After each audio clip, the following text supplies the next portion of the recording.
మనం బాగా లవ్ చేసేటటువంటి మన ఫ్రెండ్ సడన్గా ట్రైన్లో కలుస్తాడు. This high dopamine unexpected reward. ఇది ఇన్సిడెంట్ కనుక రెగ్యులర్గా జరుగుతుంటే ఆ కిక్ తగ్గిపోయి ఆ ప్లెజర్ తగ్గుద్ది, రొటీన్ ఆ ప్లెజర్ ఉంటుంది, తర్వాత రొటీన్గా అయిపోతుంది. This is the reward theory.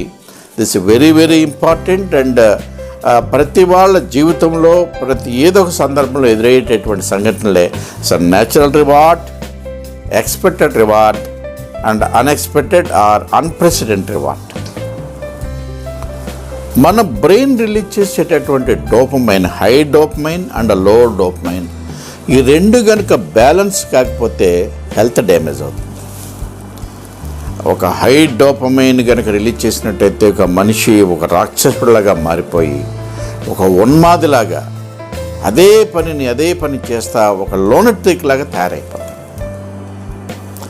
అదే ఒక లో డోపమైన్ కనుక అయితే ఏ పని చేయడు, too much of laziness, too much of depression. ఈ రెండు బ్యాలెన్స్ అవ్వకపోతే మనిషి యొక్క హెల్త్ డ్యామేజ్ అయిపోతుంది. అది ఎలాగో ఒకసారి ఈ టేబుల్లో చూద్దాం రండి. ఇక్కడ కేర్ఫుల్గా గమనించండి. హై డోపమైన్ రిలీజ్ అయినప్పుడు బ్రెయిన్ రిసెప్టర్ను తగ్గించేస్తుంది.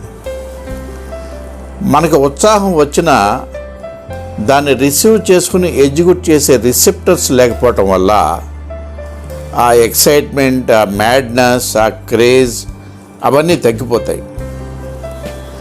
అలాగే లో డోపమైన్ రిలీజ్ అయినప్పుడు ఆ మనిషి పరిస్థితి దిగజారిపోయి ఏ పని చేయడు, ఆ ప్రమాదంలో పడి మరణానికి దగ్గరగా వెళ్ళిపోతాడు.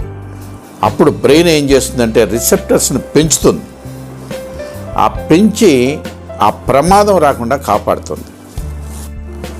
ఈ డోపమైన్ పెరగటం తరగటం చాలా ఫాస్ట్గా జరిగిపోతుంది, చాలా ఫాస్ట్.